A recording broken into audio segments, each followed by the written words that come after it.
Você acha que sabe quem manda no Brasil? Também acha que sabe quantos reis sua namorada já teve. Mas sinto muito em te informar. Por uma... Mais de 8 mil! Mais de 8 mil? Isso deve ser um engano. O que você vê hoje no Brasil é só sombra do que já foi decidido nas cúpulas que você nunca conhecerá. Enquanto você sonha com a liberdade, eles estão editando os capítulos da sua vida, sem pedir sua permissão. Assim como faz um namorado tóxico de uma garota com pai ausente.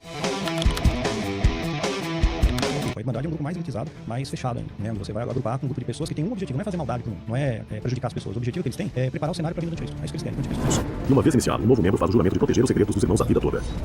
Quebrar esse juramento pode significar a morte. Houve muitos rumores de gente degolada, enforcada, mergulhada na água até se afogar.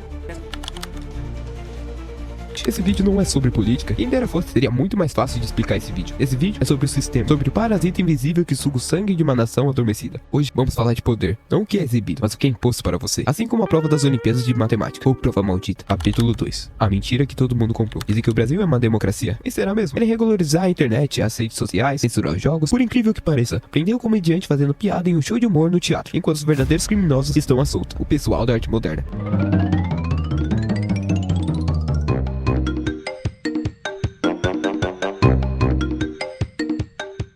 Fazer algo tão ruim assim, isso sim devia ser crime. Mas voltando, pensa aí, quando que um povo sem educação real, sem voz na mídia e sem controle sobre o seu dinheiro é realmente livre? Quando tem educação boa, sofre porque não pode comprar comida. Acho que eu tô zoando? Olha só o preço dos materiais. Quando tem voz na mídia, brincam e ficam divulgando tigrinho. E quando tem dinheiro, logo acaba depois de comprar um café e 2 ovos. Enquanto isso, mais de 200 bilhões de reais do seu dinheiro suado se esvai por ano em corrupção. Parece minha conta depois de pagar os impostos. Mas isso não é um erro, é um plano que está funcionando perfeitamente. Você só não é o público-alvo. Capítulo 3. Você vive um jogo onde você não escolhe as peças. Você foi ensinado a torcer por lados, como se fosse um campeonato, um reality show. Esquerda, direita, crente, católico. Mas o tabuleiro é o mesmo. Os donos do jogo continuam sempre sentados na mesma cadeira, controlando o Brasil nas escondidas. Eles te dão 2 lados para escolher. Porque isso evita que você veja o teto sendo fechado acima de você. Tome um solado, veja um jogo de futebol, bebe uma cervejinha para esquecer dos problemas. Tudo isso para você esquecer do que realmente importa. A Grécia tinha um coliseu. Já o Brasil tinha futebol, jogos de azar e muita cultura. O Brasil, ele nunca se libertou. Só mudou de coleira. Dos líderes ruins portugueses para presidentes idiotas e mal informados, levando a uma colônia na qual o líder sequer se importa com seu povo. De um império escravocrata para uma democracia manipulada. A verdadeira independência nunca aconteceu, porque nunca deixaram o povo pensar por si próprio. Capítulo 4. A consequência disso, um país inteiro vivendo uma realidade manipulada. Você vive num loop no trabalho. Na vida, tudo dá errado. E todo santo dia você vê escândalos políticos. A educação é controlada, a cultura moldada para pior e a moral esvaziada. O que era certo, vira errado. E o que era errado, vira certo. Eles não querem que você entenda o que está acontecendo. Parece até seus pais escondendo o divórcio de você quando você era criança. Eles só querem que você continue distraído. Da casa pro trabalho, do trabalho para a faculdade e no fim pra casa de novo. Um povo ocupado demais para pensar nunca vai parar para resistir. A maioria aceita o script, o que impõe na vida delas, ligam por políticos, se viciam no rancho do Maia, idolatram ídolos como Buzeira, Ítalo Santos, Virgínia e pior. Somos dos que alertam elas para abrirem os olhos. Tem alguns que acham que já estão despertos, porque é do tal grupo A, menosprezando totalmente o grupo B. Se liga só, quem te deu essa opinião que você tem hoje? Quem te influenciou? A escola? As redes sociais? Os seus ídolos? Ou quem sabe a trend do TikTok? Capítulo 5.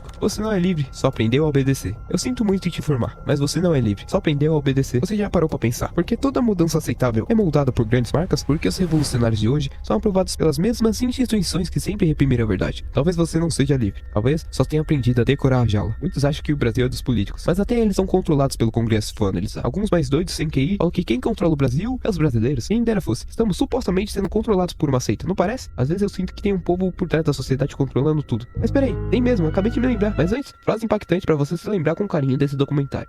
A verdade, quando incomoda os donos do jogo, vira crime. E a mentira, se repetir bastante, vira patriotismo. Uou, frase pronta direto do chat GPT pra você colocar nos status e lembrar desse canal pelo clichê genérico.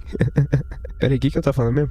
Sociedade secreta. Ninguém quer ver isso. Acordar pode ser doloroso, que dói perceber que tudo que te ensinaram foi pra te manter dócil, que toda essa verdade não passava de uma mentira. Mas se você sentir esse incômodo no peito agora, não fuja dele. Esse é seu espírito tentando lembrar de quem você era antes de toda a manipulação. A resposta não tá no novo partido, nem no salvador da pátria. A resposta está em quebrar o ciclo, desaprender, desligar, questionar, voltar à fonte, se juntar como o povo forte que somos, ser de uma ameaça ao sistema, não explodindo nada, nem usando força, mas sim sendo inteligente. Você se torna perigoso quando não compra mais as falsas narrativas, quando você para de repetir as besteiras da internet, quando você ensina aos seus filhos a buscar sabedoria e não aceitação. O sistema, ele não teme protestos, ele teme o silêncio consciente, pois não sabe o que vem depois. Teme orações sinceras, teme mentes que pensam e corações que não se vendem. A história do Brasil, ela não foi escrita pelo povo, mas talvez a próxima página possa ser. Não espere por salvadores, seja a pedra no sapato do sistema, a voz fora do do couro. Você é a última geração que pode mudar isso. Ou pode ser também a geração que vai continuar aceitando tudo sem lutar. A escolha é sua, e a janela tá se fechando. A gente percebe isso quando uma certa sociedade está em todas as áreas da nossa vida. Senhoras e senhores, lhe apresento os maçons. Vamos lá. A maçonaria não é só um grupo de senhores engravatados. Ela é uma sociedade discreta que existe há séculos e opera com símbolos, rituais e hierarquias iniciáticas. Muitos dos fundadores da República Brasileira eram maçons. Deodoro da Fonseca, Rui Barbosa, José Bonifácio, e essa lista se prolonga até hoje. Pra você ter ideia, a frase ordem e progresso na bandeira do Brasil vem diretamente do lema positivista usado pelos maçons franceses. Os 4 últimos vice-presidentes do Brasil têm algo em comum também. Spoiler, não é só o cargo, é o poder nas sombras. Marco Maciel, vice de Fernando Henrique Cardoso, José Alencar, Michel Temer, Hamilton Mourão. O que todos eles têm em comum? Primeiro, todos tinham vínculos com as forças armadas ou com setores estratégicos do poder. Mais pra frente desse vídeo, verá o grupo que está inserido exatamente nesses grupos das forças armadas e dos setores estratégicos. Mas enfim, olha só essas coincidências. General Mourão, Temer, forte relação com o alto comando político e jurídico. Maciel, conservador, com trânsito entre militares e elites. Alencar, empresário forte, figura de confiança do mercado. General Mourão, forte relação com os militares e grandes elites. Mesmo sem farda, todos os vice-presidentes foram peças-chave de estabilidade do sistema. Segundo, todos representavam o centro de equilíbrio entre dois polos. Temer era o político consolidador da elite no meio de um governo de esquerda. Mourão fazia o papel de contenção racional ao bolsonarismo. Alencar era a ponte com os empresários e banqueiros no governo popular de Lula. Maciel era o diplomata da velha política enquanto o FHC vendia a modernidade. Nenhum vice era um acidente, eles estavam onde o sistema precisava deles. Terceiro, todos eram bem aceitos pelo capital, elites e maçonaria. Você nunca viu um vice do povão, né? Coincidência? Acho que não! Alencar e Temer têm ligações conhecidas com lojas maçônicas. Mourão também já participou de eventos maçons e foi elogiado por irmãos. Maciel era membro de círculos conservadores de influência. Querem mais informações sobre esse vínculo maçônicos? Eu te dou. Michel Temer, membro ativo da maçonaria por 14 anos, na loja simbólica Colunas Paulistas, Grande Oriente do Brasil. Chegou ao grau de mestre, mas não ocupou cargos importantes na organização. Segundo, Hamilton Mourão, confirmado como maçom, frequentou o Grande Oriente do Brasil por mais de 20 anos. Foi descrito como o irmão Hamilton Mourão em registros da própria maçonaria. Participou de eventos maçônicos como reuniões do gabinete da vice-presidência e eventos oficiais. Terceiro, José Alencar. Ele não foi maçom, mas na genealogia da família tinha mais de um José Alencar, político libertário do século XIX,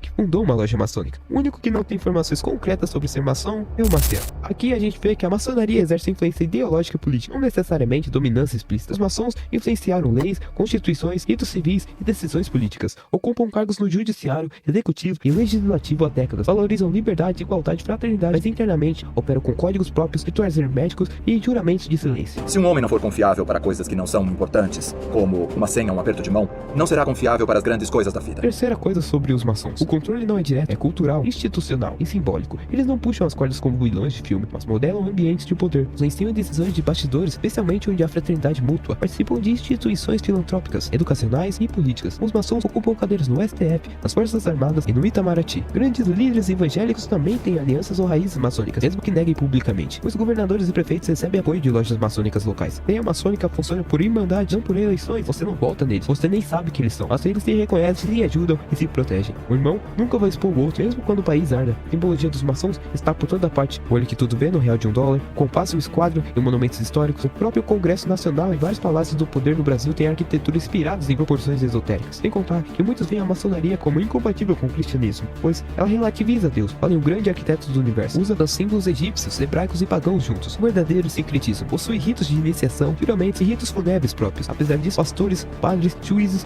políticos cristãos continuam fazendo parte. Escondem isso. Será então que eles controlam ou só constroem estruturas para que o controle aconteça sem um dono? Talvez o maior truque da maçonaria não seja dominar, mas criar um sistema onde ninguém mais percebe que está sendo montado. Mas e você? Acha que isso é só uma teoria da conspiração? Será que eles realmente controlam o Brasil? Sim, deixe nos comentários o porquê. Se não, fala quem você acha que controla o Brasil. Não deixe de se inscrever e aguardem, pois o terceiro episódio do Revolução Central logo sairá. Aguardem, algo grande está por vir. E uma vez iniciado, um novo membro faz o juramento de proteger os segredos dos irmãos a vida toda.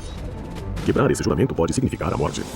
Por alguns documentos maçônicos que temos, ficamos sabendo de julgamentos maçônicos. E se acharem que você revelou os segredos, você pode ser morto. Houve muitos rumores de gente degolada, enforcada, mergulhada na água até se afogar. O que acontece atrás das portas de uma loja maçônica envolve cerimônias nas quais as pessoas serão lembradas da constante presença da morte.